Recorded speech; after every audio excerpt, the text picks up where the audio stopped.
بالعالمین والصلاة والسلام علی اشرف الانبیاء والمرسلین نبینا محمد وآلہ وصحبہ اجمعین، اما بعد۔ سورۃ یونس اور سورۃ ہود، ہم نے دیکھا کہ اس سے پہلے دو صورتیں اسی طرح کی سورۃ انعام اور سورۃ اعراف گزری ہیں۔ سورۃ انعام کے اندر ایمان کے بنیادی حقائق نہایت تفصیل کے ساتھ بیان ہوئے، اور سورۃ اعراف کے اندر وہ حقائق بھی کچھ بیان ہوئے، لیکن ایمان کی جو ایک دعوت ہے اس کی تاریخ اور قوموں کا انبیاء کے ساتھ معاملہ اور ہسٹری کا ایک خلاصہ اور اس کے کچھ اہم اسٹیشنز کا ذکر، تو اس پہ گزرنے کے بعد پھر نبی صلی اللہ علیہ وسلم کا جو معاملہ اپنی قوم کے ساتھ تھا وہ سورۃ انفال اور سورۃ توبہ، تو یہ پورا مضمون مکمل ہو جاتا ہے وہاں پہ۔ اب ہم دیکھتے ہیں کہ اب ایک نئے سرے سے انہیں مضامین کو تھوڑے سے اسلوب کے فرق کے ساتھ دوبارہ لایا جاتا ہے۔ سورۃ یونس میں رسالت کا بنیادی مضمون کانٹینٹ اور رسالت کے جو مضمرات کہہ لیجیے یا عواقب کہہ لیجیے، کانسیکوینسز، دنیا کے لحاظ سے اور آخرت کے لحاظ سے، تو اس کا نہایت زوردار اور مؤثر بیان ہے۔ کسی نے دین اور ایمان اور توحید کے بنیادی مضامین پڑھنے ہوں تو اسے چاہیے کہ سورۃ یونس پڑھ لے۔ اس میں شروع کے اندر ہی اس بات پر نہایت تعجب کیا جاتا ہے کہ انسانوں کو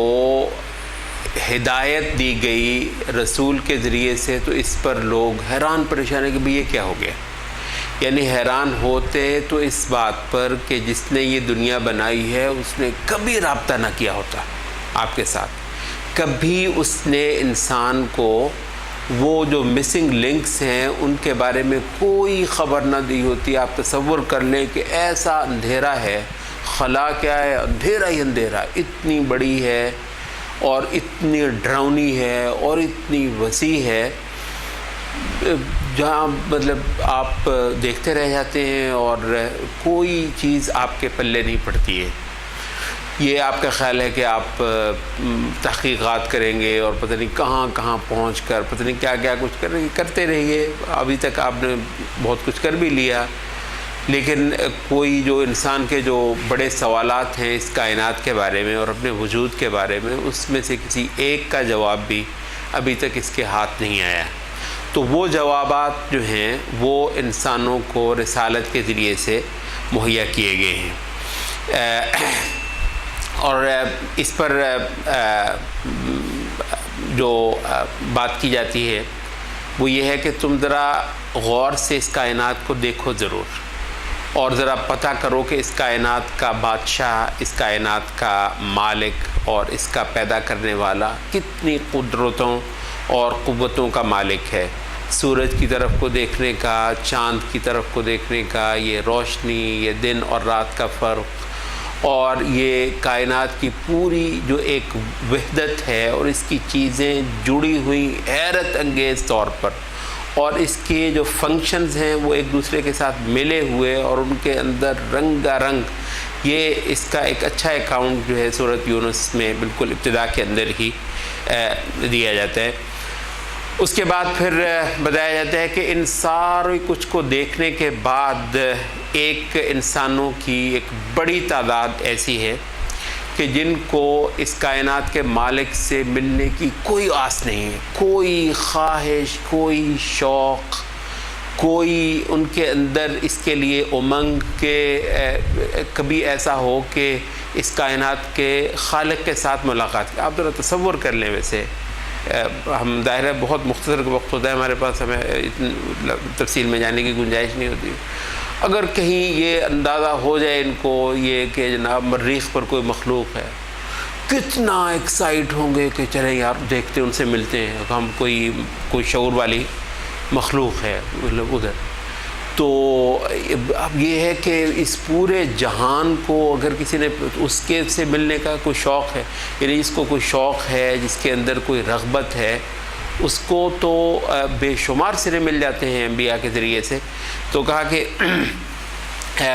جن کو وہ نہیں ہے ایک بات، اور دوسرا دنیا کی زندگی پر مکمل فریفتہ ہے۔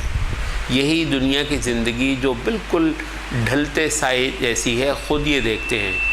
دن بدن یہ زندگی انسان کو اپنے فنا ہونے کا اور اپنے چلے جانے کا روزانہ پیغام دیتی ہے۔ تو یہ جو بھاگتی زندگی ہے اس پر مرے جا رہے ہیں۔ تو دو باتیں ہو گئی، خالق کائنات سے کوئی شوق نہیں ہے ملنے کا، کوئی آس، کوئی امید، کوئی امنگ نہیں ہے، اور یہ جو ڈھلتی فانی دنیا ہے خود بتا رہی ہے کہ میں جا رہی ہوں، اس پر مرے جاتے ہیں۔ اچھا، اور جو اخروی جہان جو ہے اس سے سراسر غافل ہیں۔ تو کہا کہ اصل میں دوزخ اس قسم کی مخلوق کے لیے ہم نے تیار کی ہے، جس کا کردار اس سے برعکس ہوگا، خالق کے لیے شوق، اس دنیا کے لیے نہ مرنا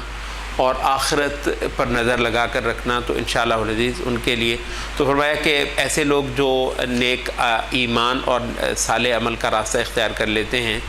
ان کے لیے ہم نے کمال کا ایک جہان بنا رکھا ہے۔ وہاں باغات ہیں، چشمے ہیں، اور مزے اور لطف کی دنیا ہے، اور وہاں جو رہنے والے ہیں ان کا صبح و شام کا تکیہ کلام جو ہے وہ اپنے خالق کی تسبیح اور پاکی بیان کرنا ہے، اور بار بار وہ اللہ تعالیٰ کی حمد بیان کرتے ہیں۔ اچھا، پھر اس کے بعد انسان کی بے بسی کی بھی ایک اچھی تصویر دکھائی کہ یہ اس کو اگر کوئی تکلیف آ جائے تو اس کو نیند نہیں آتی، چین نہیں آتا، اس کے حالات اچھے ہوں تو یہ خدا کو یاد نہیں کرتا، اس پر نعمتیں ہوں تو شکر کرنے پر آمادہ نہیں ہے، نعمتیں چھن جائیں تو حال برا ہو جاتا ہے، پریشان ہو جاتا ہے۔ البتہ یہ ہے کہ اپنی یہ بے بسی اور اپنی یہ کم مائیگی کہ کچھ ہے نہیں ہے، کوئی دے تو یہ راحت سے ہے، وہ نہ دے تو یہ منہ کھول کر بیٹھا ہے اور پریشان ہے اور ساری امیدیں بھی اپنی ختم کر دیتا ہے۔ تو البتہ اپنی اس بے بسی سے یہ کوئی نتیجہ اخذ کرنے کے لیے تیار نہیں ہے کہ یہ سراسر فقر ہے، انسان سراسر فاقہ، سراسر فقر، سراسر ضرورت ہے، اور سب ضرورتیں اس کی کہیں سے آتی ہیں، کوئی پوری کرے تو ہوتا ہے۔ اور فرمایا کہ اگر اللہ تعالیٰ جتنا انسان کو خیر کی چاہت ہے، اس کے اعمال کے نتیجے میں اگر اللہ تعالیٰ اتنی جلدی اس کو اس کے برے اعمال کا بدلہ بھی دینے لگ جائے تو انسان جو ہے یہاں پر چوپٹ ہو جائیں، کچھ انسانوں کا بچے ہی نہ، تو اس کائنات کا خالق جو ہے اس کا حلم اور بردباری دیکھو کہ برسوں کے برسوں خدا کو یاد نہیں کرتے، برسوں کے برسوں ایمان،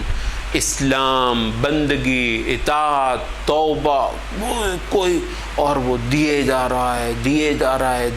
ہے۔ تو اس پر ذرا غور و فکر کرو کہ اس کے حلم اور بردباری پر بجائے اس کے کہ اس کا شکر کیا جائے اور اس کی تعریف کی جائے اور اس سے کچھ سبق حاصل کر لیا جائے، یہ لوگ جو ہیں اس سے الٹا دھوکہ کھاتے ہیں اور اس سے یہ سمجھتے ہیں کہ اس کائنات کا کوئی پوچھنے والا نہیں ہے، یہاں جو مرضی کر لو، کون ہے سوال کرنے والا؟ اس سے بڑا دھوکہ اور فریب جو ہے وہ کوئی نہیں ہے۔ اور رسالتیں دراصل اسی مسئلے پر انسانوں کی آنکھیں کھولنے کے لیے آتی ہیں۔ اور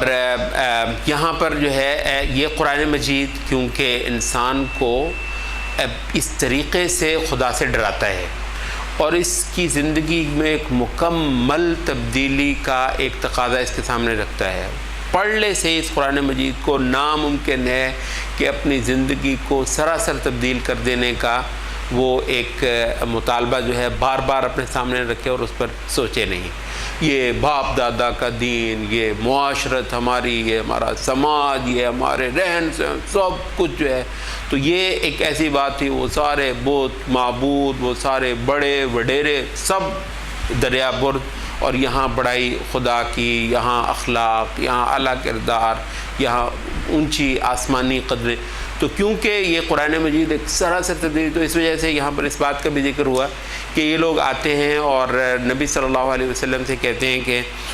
اور اصل میں یہ ہے کہ قال الذین لا یرجون لقاءنا، جن کو اصل میں خدا سے ملنے کی کوئی آس امید لگن نہیں ہے، تو یہ آ کے نبی سے کہتے ہیں کہ ایسے کرو کہ اس کی وجہ کوئی اور قرآن نہیں لے آتے، مطلب تو گویا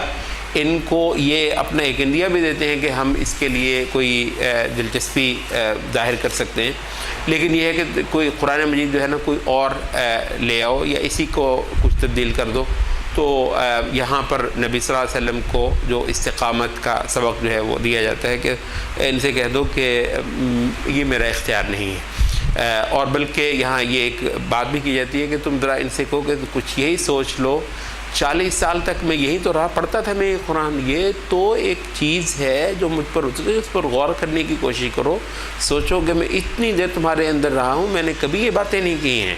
تو یہ تو ایک مشن ہے جو مجھے سونپ دیا گیا ہے، اور اس پر تو اب فیصلہ ہو کر ہی رہنا ہے۔ ان کے جو معبودوں کا جو ایک سلسلہ چلاتا ہے، ان پر کہا کہ یہ محض نادانی ہے، اللہ کے علاوہ جن جن کی بڑائیاں ہوتی ہیں، اللہ تعالیٰ کے علاوہ جن جن کو سجدے ہوتے ہیں، جن کی خدائیاں چل رہی ہیں، اس سے بڑا دھوکہ اور فریب کوئی نہیں ہے، اور اصل یہ ٹھیک ہے یہ رسالتیں ان کی حقیقت سے پردہ آج اٹھا رہی ہیں اور سمجھدار اس سے پڑھ رہے ہیں اور سبق لے رہے ہیں، مگر اصل حقیقت ان باطل خداؤں کی، جھوٹی خدائی کی جو ہے وہ قیامت کے روز جو ہے وہ کھلے گی، کہ جب اللہ تعالیٰ جو ہے وہ ان کو اکٹھا کر کے تو کہے گا کہ ہاں بھئی سنو، تو اور وہ جو معبود ہیں وہ ان سے بیزاریاں کرتے پھریں گے، خدایا ان کو تو ہم جانتے تک نہیں، تو وہ آپ تصور کر لیں اتنا مرتے تھے ایک ایک لیڈر پر، ایک ایک طاغوت پر، ایک ایک سرکش کے لیے کس کس طریقے سے لوگ لٹتے ہیں، لوگ پتہ نہیں کیا کیا کچھ ان پر نچھاور کرتے ہیں، مطلب یہ وہ نچھاور کرنا، یہ کسی پر مر مٹنا، کسی کی تعظیم، کسی کی کبریائی اصل حق تھا کہ یہ اللہ تعالیٰ کے لیے مخصوص کی جاتی، اور وہ ہیں کہ اس وقت اللہ تعالیٰ سے معافیاں مانگ رہے ہیں اور کہہ رہے ہیں کہ خدایا ان لوگوں سے جو ہمیں پوچھتے رہے ان سے ہمارا کچھ تعلق اور کچھ لینا دینا نہیں ہے۔ یہاں پر پھر جو ہے وہ انسان کا مجبور بحث ہونا بیان کیا جاتا ہے کہ ایک سلائیڈ ان کو دکھائی جاتی ہے کہ جب یہ سمندر میں کہیں پھنس جاتے ہیں، جس طریقے سے یہ خدا کو پکارتے ہیں، اتنا خالص ہو کر اور اتنا وفادار ہو کر اور سب کچھ خدا کو دینے پر جو ہے وہ تیار ہوتے ہیں، خدا نے نکال لیا،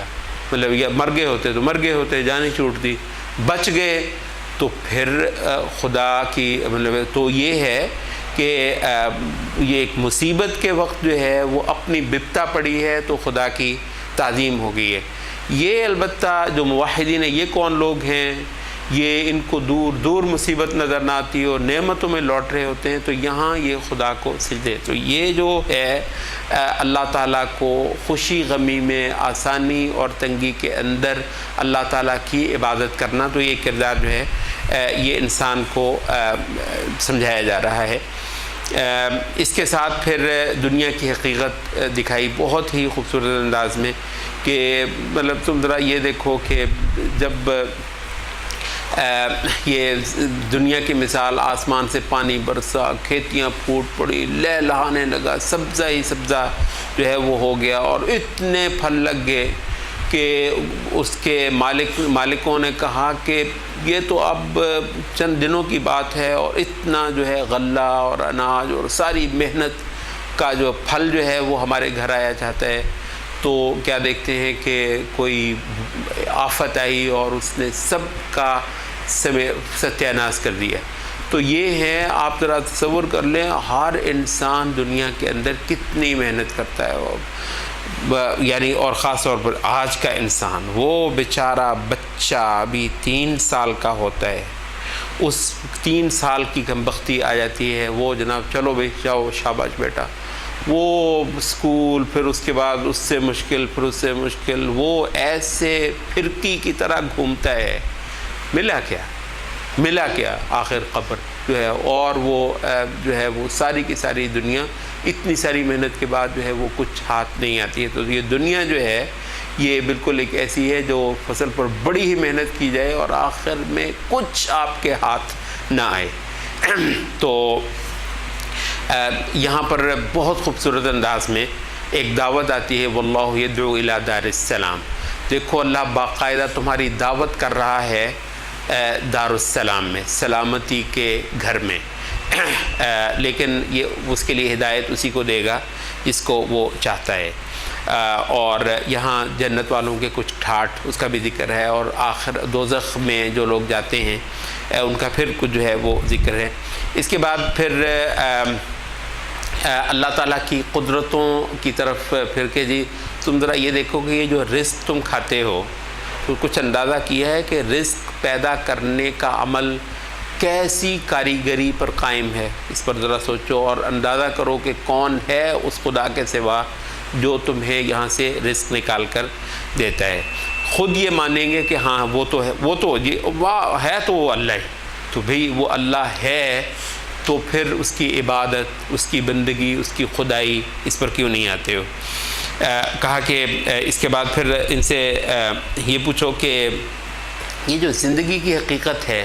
اس پر کبھی غور کیا ہے؟ کون ہے جو اس مٹی کے اندر زندگی پیدا کر دیتا ہے؟ یہ ہنسا، مسکراتا، سوچوں، خیالات، جذبوں، بلبلوں کا مجموعہ یہ انسان یہ مٹی کے اندر سے پھوٹ پڑتا ہے، تو اور پھر اس کو وہ لوٹاتا ہے زندگی کو۔ تو کون ہے جس کے ہاتھ کے اندر یہ قوت ہے؟ یہ خود مانیں گے کہ یہ قوت تو سوائے اللہ کے اور کسی کے نہیں۔ تو پھر ان کو کہو کہ تم سمجھتے کیوں نہیں ہو، اور اس کے ساتھ اپنے معاملے کو ٹھیک نہیں کرتے۔ اور اس کے معاملے کو ٹھیک کرنا وہ ہے جو رسالت کا باقاعدہ انسانوں سے مطالبہ ہے۔ اچھا، ان سے کہو کہ ان کے جو شریک ہیں وہ ان کو کیا ہدایت دے سکتے ہیں؟ یہ ہدایت دینا، لوگوں کو راستہ دکھانا، شریعت دینا، یہ تو اللہ تعالیٰ کا کام ہے۔ اچھا، اس کے بعد پھر قرآن مجید کا بیان ہے کہ دیکھو قرآن مجید جو ہے ایک ایسی اعلیٰ کتاب ہے، اور یہ اس کا ایک چیلنج بھی ہے۔ تمہارا خیال یہ ہے کہ ایسی پتے کی باتیں جو ہیں یہ بندہ اپنے پاس سے گھڑ لیتا ہے، تو تم ایسا کرو کہ تم بھی ایسی تو بات کو گھڑ کے دکھا دو، تو ایک صورت کم از کم لے آؤ ایسی جو قرآن مجید کے پائے کی ہو، اور پھر پتہ چل جائے گا کہ خدا کے بہاف پر بولنا اور خدا کے بہاف پر کلام کر کے دکھانا، جس کے اندر ایسی سچائی بھی نظر آ رہی ہو، ایسی قوت بھی نظر آ رہی ہو، ایسی تاثیر بھی نظر آ رہی ہو، یہ کتنا آسان ہے اور کتنا مشکل ہے۔ تو تمہیں اندازہ ہو جائے گا کہ یہ قرآن مجید کس کا کلام ہے۔ اللہ تعالیٰ کے اولیاء جو سچے ہیں ان کو کہا کہ تمہیں کوئی خوف ڈرنے کی ضرورت نہیں ہے۔ اللہ تعالیٰ کے اولیاء، یہ سورۃ یونس کا ایک مطلب باقاعدہ ایک موضوع ہے۔ مصیبت یہ ہے کہ ہمارے ہاں اولیاء کا ایک تصور جو ہے وہ اور ہی کر دیا گیا ہے۔ وہ پتہ نہیں کو مافوق الفطرت قسم کی مخلوقات ہوتی ہیں، ان کو آپ اولیاء کہتے ہیں، اور دیکھنے میں تو چلے جائیے، مطلب اب لا کر دکھا دیجئے نا ہمیں کوئی ایک آدھ ولی، وہ جو تصور ہے تمہارا کم از کم ایک آدھ لا کر دکھا دو نا کہ وہ ایسا فرشتہ ہوتا ہے۔ ہمارے پورے زمانے میں بھی تو نہیں، جو مر جائیں گے پھر وہ اولیاء ہو جائیں گے، زندہ ہوں تو ظاہر ہے وہ تو دکھانا پڑتا ہے، زندوں کو اولیاء کے طور پر نہیں دکھا سکتے۔ تو جب موت مردہ ہو جاتے ہیں تو مردے اتنے اولیاء ہیں کہ ختم ہونے میں نہیں آتے ہیں۔ تو خیر مطلب وہ تو ایک تصور ہی بڑا عجیب ہے اولیاء کا۔ تو اولیاء کون ہیں اللہ تعالیٰ کے؟ اللہ تعالیٰ کے اولیاء وہ ہیں جو بہت مختصر انداز میں ہمیں الذین آمنوا وکانوا یتقون، جو ایمان اور تقوی پر محنت کرنے والے ہیں وہی اللہ تعالیٰ کے اولیاء ہیں۔ حقیقت یہ ہے کہ ہر موحد ایک درجے میں اللہ کا ولی، اللہ کا دوست، اللہ کا ساتھی، اللہ کے جتھے کا۔ یہ ولایت جو ہے اس سے پہلے بھی ہم نے شاید اس کی کچھ وضاحت کی تھی، یہ جو ولا ہے اللہ تعالیٰ کی، اللہ تعالیٰ کا دوست ہونا، اللہ تعالیٰ کی پارٹی کا ہونا، یہ مضمون قرآن مجید میں بہت ساری جگہوں پہ آیا ہے۔ حزب اللہ کا بھی ذکر ہوتا ہے، وَمَن يَتَوَلَّ اللَّهَ وَرَسُولَهُ وَالَّذِينَ آمَنُوا فَإِنَّ حِزْبَ اللَّهِ هُمُ الْغَالِبُونَ۔ اللہ کی پارٹی کا جہاں ذکر ہوتا ہے وہاں ولایت کا ذکر ہوتا ہے۔ تو اللہ تعالیٰ جہاں اللہ کے دشمن ہوں، اللہ کے دشمنوں کے مقابلے پر اللہ کی سائیڈ لینا، یہ ہے ولایت، یہ ہے اللہ کا ولی ہونا۔ تو جو جہاد کرتے ہیں سب سے بڑے اولیاء وہ ہیں جو اللہ کے راستے میں جہاد کرتے ہیں، سب سے بڑے اولیاء وہ ہیں جو جان ہتھیلی پر رکھ کر خدا سے محبت اور خدا سے وفاداری اور خدا پہ مر مٹنے کا جو ہے وہ ثبوت دیتے ہیں۔ تو جو بندہ اللہ کے دشمنوں کے مقابلے پر اللہ کی سائیڈ لیتا ہے، ایگزیکٹلی لغتاً بھی اور شرعاً بھی وہ اللہ کی ولا، اللہ تعالیٰ کی ولایت جو ہے وہ پوری کرتا ہے۔ تو اور ایمان جو ہے بنیادی طور پر توحید کا اعلان ہے۔ ایمان بھی یہ نہیں ہے کہ اللہ کو ماننا ایک خاص انداز میں، بلکہ اللہ تعالیٰ کی توحید کی شہادت دینا، اس کا ثبوت دینا، اس پر ڈٹ کر دکھانا۔ ان الذین قالوا ربنا اللہ ثم استقاموا، یہ ایک مضمون آیا ہے سورۃ احقاف کے اندر بھی، سورۃ حامیم سجدہ کے اندر بھی، کہ جن لوگوں نے ایک بار بولا، کہہ دیا کہ ہمارا تو رب پروردگار اللہ ہے، تم بس پھر ڈٹ کر دکھا دیا تو فلا خوف علیہم ولا هم یحزنون، تو کہا کہ ان پر فرشتے بھی اترتے ہیں، اور نحن اولیاؤکم فی الحیات الدنیا و فی الآخرہ، ہم تمہارے اولیاء ہیں دنیا کے اندر بھی آخرت کے اندر بھی۔ تو اللہ تعالیٰ ان کا ولی ہے، یہ اللہ تعالیٰ کے اولیاء ہیں۔ تو کہا کہ جو لوگ پھر اللہ تعالیٰ کی ولایت کا اور اللہ تعالیٰ کی دوستی کا اور اللہ تعالیٰ کے جتھے میں ہونے کا دم بھرتے ہیں، پھر ان کو کوئی ڈر اور خوف جو ہے وہ باقی نہیں رہتا ہے، اور اللہ تعالیٰ کا ساتھ جو ہے ان کو دنیا کے اندر بھی دستیاب رہتا ہے اور آخرت کے اندر بھی دستیاب رہتا ہے۔ اللہ تعالیٰ کے آگے یوں جھکنا اور اللہ تعالیٰ کے ساتھ معاملے کو اس طریقے سے سیدھا کرنا، یہ جو ہے اس کے کانسیکوینسز کیا ہیں؟ وہ یہ کہ آخرت کے اندر قدم صدق کمال کا جب واپس آئے انسان تو اللہ تعالیٰ شاباش دے، مطلب اللہ تعالیٰ خوش ہو جائے اور کہے کہ بھی جینے کا مقصد تم پورا کر رہے ہو۔ اور دنیا کے اندر یہ ہے کہ اللہ تعالیٰ ایسے آدمی کو عزت اور سرخروئی دے۔ اس کو نہ ماننے کا کیا ہے؟ وہ یہ ہے کہ دنیا کے اندر رسولوں کے ہوتے ہوئے عذاب آتا ہے، ٹھیک ہے، اور اس کا سورۃ یونس کے اندر ذکر ہے، اور فرعون کی جو ہے ایک سلائیڈ وہاں پر جو ہے وہ بھی دکھائی کہ، اور یہ سورۃ یونس وہ مقام ہے جہاں پر فرعون کی لاش کا بھی ذکر ہے کہ ہم اس کو جو ہے وہ آج ہم تیرے بدن کو، تیرے جسم کو بچا لیں گے تاکہ تو اپنے بعد والوں کے لیے عبرت بنا رہے۔ اور کہا کہ یہ کافروں کو کہ بھئی دیکھو یہ تم کہہ رہے ہو، بار بار عذاب کا تقاضا کر رہے ہو، چیلنج دے رہے ہو، جب آ جائے گا تو اس وقت ناممکن ہے کہ تم اس کو سہ لو اور اس کو برداشت کر لو، تمہارے بس کی بات ہی نہیں ہے۔ تو فرعون بھی جو ہے وہ جب غرق ہونے لگا تھا اس وقت تو خدا کا ہی نام لیا تھا، اس وقت تو اس نے خدا سے ہی معافیاں مانگی تھی اور خدا کے ساتھ ہی اپنے معاملے کو درست کرنے کی کوشش کی تھی، اور اس کو کوئی فائدہ بھی نہیں ہوا تھا۔ یہاں جو تین واقعات کا ذکر ہے، ایک نوح علیہ السلام کا، اور ایک موسیٰ علیہ السلام کا، اور فرعون کے ساتھ آپ کا جو مارکا ہوا ہے اس کا، اور تیسرا جو ہے وہ یونس علیہ السلام کا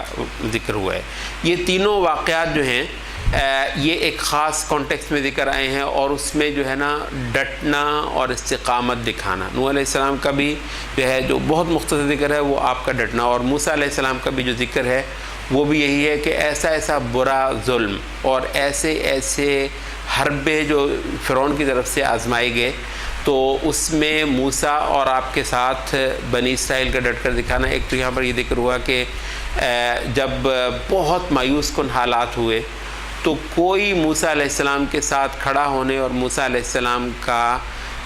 جو ہے وہ اعتماد کرنے پر تیار نہ ہوا، سوائے الا ذریۃ من قومہ، اس کی قوم کے نوجوان۔ یہ ایک خاص بات جو ہے، اس کی قوم کی جو نئی نسل تھی، جو اٹھتی جوانیوں کے جو تھے، ان لوگوں نے موسیٰ علیہ السلام کا ساتھ دیا۔ وہ جو بوڑھے، وہ جو غلامی میں بڑے برسوں، عشروں، صدیوں تک جو ہے وہ رہے ہیں، ان کو البتہ موسیٰ علیہ السلام کے پاس جو چیز تھی اس کو اپریشیٹ کرنے کا وہ نہیں ہوا۔ تو ایک بات تو جو ہے یہاں پر یہ، اور دوسرا یہ کہا کہ اس موقع پر پھر ہم نے موسیٰ علیہ السلام نے اپنی قوم کو کہا کہ تم ایسے کرو کہ وَاجْعَلُوا بُيُوتَكُمْ قِبْلَةً وَأَقِيمُوا الصَّلَاةَ۔ دیکھو یہ فرعون اور اس کا ظلم اندھیری رات ہے، ختم ہوتی بظاہر تو نظر نہیں آتی، وہ تو پھر اللہ تعالیٰ نے کرنا تھا نا کہ جب ایک وقت پہ جا کر تو یہ اندھیری رات ختم کرنی تھی، اور بنی اسرائیل کا وہ لمبا جو تھا امتحان اس کو ختم کرنا تھا۔ لیکن یہ ہے کہ یہ پتہ نہیں کتنی دیر رہے، بظاہر تمام امیدیں ختم ہو گئی تھیں۔ جیسے رسول اللہ صلی اللہ علیہ وسلم کے ساتھ مکہ کے اندر آخری سالوں کے اندر حقیقت یہ ہے کہ کوئی امید نہیں رہ گئی تھی سوائے اللہ تعالیٰ پر حقیقی یقین رکھنے کے، کوئی اور چیز باقی نہیں رہی۔ تو کہا کہ دیکھو یہاں پر جو ہے نا تم ایسے کرو کہ وَاجْعَلُوا بُيُوتَكُمْ قِبْلَةً، تم اپنے گھروں کو جو ہے نا وہ نماز گاہیں بناؤ،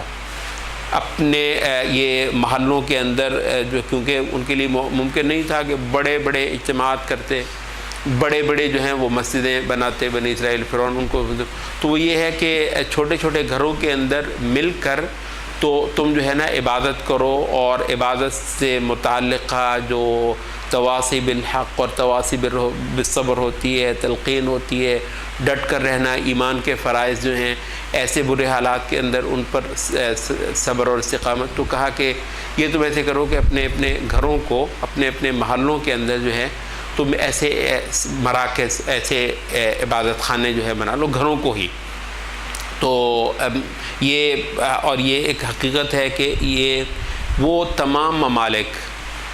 اور وہ تمام ادوار جہاں اہل ایمان پر حالات بہت تنگ ہو جاتے ہیں، اس کے اندر بہت اہم بات ہے۔ وہ پھر ان کے لیے ممکن نہیں ہوتا ہے کہ وہ بڑی بڑی مساجد اور بڑے بڑے سینٹر اور بڑی بڑی سرگرمیاں اور اعلان کر کر کے اور اکٹھے ہو کر کریں۔ تو پھر یہ ہے کہ چھوٹے چھوٹے جگہوں پہ، البتہ یہ ہے کہ اہل ایمان کا مل کر عبادت گزاری کرنا اور مل کر تواصی بالحق، اور اس فرض کو تو کبھی نہیں بھولنا چاہیے، کیونکہ اگر اس سے آپ دستبردار ہو جاتے ہیں تو پھر کچھ آپ کے پاس نہیں بچتا، آپ کی نسلیں، آپ کے تمام کے تمام مستقبل کے پروگرام سب کے سب ختم اور درہم برہم ہو جاتے ہیں۔ تو کہا کہ تم یہ کر لو، اور دوسرا کہا کہ وَأَقِيمُوا الصَّلَاةَ، نمازوں پر خصوصی محنت کرو، نمازوں کی اقامت پر۔ تو جب حالات خراب ہوں تو یہ جو ہے نا استعینوا بالصبر والصلاة، صبر اور نماز، یہ دعا، سجدے، یہ مناجاتیں، یہ اللہ تعالیٰ کے ساتھ ایک گہرا تعلق، یہ روشنی کی کرن ہوتی ہے، یہ اللہ تعالیٰ کی مدد کو آواز دے لانے کا ایک بہت ہی زبردست اور یقینی ذریعہ ہوتا ہے۔ تو یہ بنی اسرائیل نے یہ ایسا کیا، تو پھر آخر یہ ہوا کہ کچھ دیر کے بعد پھر وہ اندھیری رات ان کی چھٹ گئی اور اللہ تعالیٰ کی مدد ان پر آ گئی، اور فرعون کا جو حشر ہوا پھر وہ اب ہم تاریخ کے اندر پڑھتے ہیں۔ یونس علیہ السلام کا جو ذکر ہوا ہے سورۃ یونس کے اندر، وہ بھی استقامت کے باب سے ہوا ہے، اور ظاہر ہے یہ ایک ایسا کیریکٹر ہمیں انبیاء کے اندر ملتا ہے۔ ظاہر ہے کہ غلطی جو ہے ہوئی ہے یونس علیہ السلام سے، کہ وہ اس پر جو ہے وہ آخری وقت تک ڈٹ نہیں پائے، تو بعد میں اللہ تعالیٰ نے ان کو معاف کر دیا، لیکن یہ ہے کہ اس کی کچھ سزا بھی یونس علیہ السلام کو ملی۔ اچھا، لیکن یہ ہے کہ البتہ ایک اللہ تعالیٰ نے یہاں پر فرمایا کہ ایک کنسسٹنٹ جو واقعہ ہوا وہ یہ ہوا کہ جو بھی نبی آیا ہے اس کی قوم نے اس کو قبول نہیں کیا ہے، سوائے اس کے ایک قوم کے کہ یونس علیہ السلام کی قوم جو ہے فلولا كانت قریۃ آمنت فنفعها ایمانها الا قوم یونس، کہ عین عذاب کے وقت جو ہے کسی قوم کو اللہ تعالیٰ نے ان کے ایمان لانے کا فائدہ نہیں دیا سوائے یونس علیہ السلام کی قوم کو، تو ان کو مل گیا۔ ورنہ یہی ہوتا ہے کہ جب اللہ تعالیٰ کا عذاب آتا ہے پھر وہ واپس نہیں آتا، وہ ٹلتا نہیں ہے، لیکن اللہ تعالیٰ نے آیا ہوا عذاب یونس علیہ السلام کی قوم سے ٹال دیا، اس لیے کہ وہ ساری کی ساری نکل آئی، وہ کہتے ہیں کہ گھروں سے نکل آئی، بستیوں سے نکل آئی، اور مل کر خدا سے گڑ گڑا کر توبہ کی کہ ہم جو ہے سارے کے سارے وہ بت، وہ معبود، وہ سارے کا سارا جو ہے چھوڑتے ہیں۔ اجتماعی توبہ بہت اہم قوموں کے زندگی کے حالات پھرنے کے لیے، اور اللہ تعالیٰ جو ہے وہ نبی صلی اللہ علیہ وسلم کی امت کے ساتھ سے کہیں زیادہ مہربان ہے جتنا وہ یونس علیہ السلام کی قوم پر مہربان ہوا۔ یہ صورت ہود کے اندر جو ہے، اب ہمارے پاس وقت مزید نہیں رہا، یہاں پر وہ تمام رسالتوں کے مفصل قصے ہیں، مطلب رسالت کا مضمون بھی یہاں پر ہے لیکن اختصار کے ساتھ ہے، لیکن ہسٹری جو ہے تاریخ اس کی خاصی مفصل ہے۔ بلکہ اگر آپ یہ دیکھیں کہ یہ نوح علیہ السلام کا، ہود، صالح علیہ السلام، اور یہ ابراہیم، لوط علیہ السلام اور شعیب وغیرہ، یہ ان رسولوں رسالتوں کا جتنا لمبا اکاؤنٹ سورت ہود کے اندر ہے، تقریباً کسی اور سورت کے اندر اتنا لمبا اکاؤنٹ جو ہے وہ نہیں ہے۔ یہاں پر باقاعدہ مناظر دکھائے جاتے ہیں تباہیوں کے اور بربادیوں کے، اور برباد ہو جانے کے بعد جیسے کوئی کھڑا ان سب کو تباہ و برباد ہوا، وہاں پر کچھ جو ہے وہ کچھ کومنٹس کیے جاتے ہیں، وہاں پر کچھ ملاحظات جو ہیں وہ کیے جاتے ہیں، اور ایمان والے کو باقاعدہ وہاں پر کھڑا کر کے جیسے اسباق دیے جاتے ہیں کہ دیکھو یہ سارے مرے پڑے ہیں اور میرا ایک سبق سنو جو میں تمہیں پڑھا رہا ہوں اور سمجھا رہا ہوں۔ تو یہ ایک اس طریقے سے ایک دھاک بیٹھتی ہے اللہ تعالیٰ کی عظمت کی اور بڑائی کی، کہ اللہ تعالیٰ نے اپنے نافرمانوں کو بارہا اس زمین کے اندر رسوا کیا ہے اور ذلیل کیا ہے۔ بہت ٹائم دیا اللہ نے، بہت ٹائم دیا ہے، لیکن پھر ایک وقت پر جا کر اللہ تعالیٰ نے ان لوگوں کو پھر سبق بھی سکھایا ہے۔ تو سورۃ ہود کا ہم اتنا اختصار سے ہی بات کر سکیں گے۔ اقول قولی ھذا واستغفر اللہ۔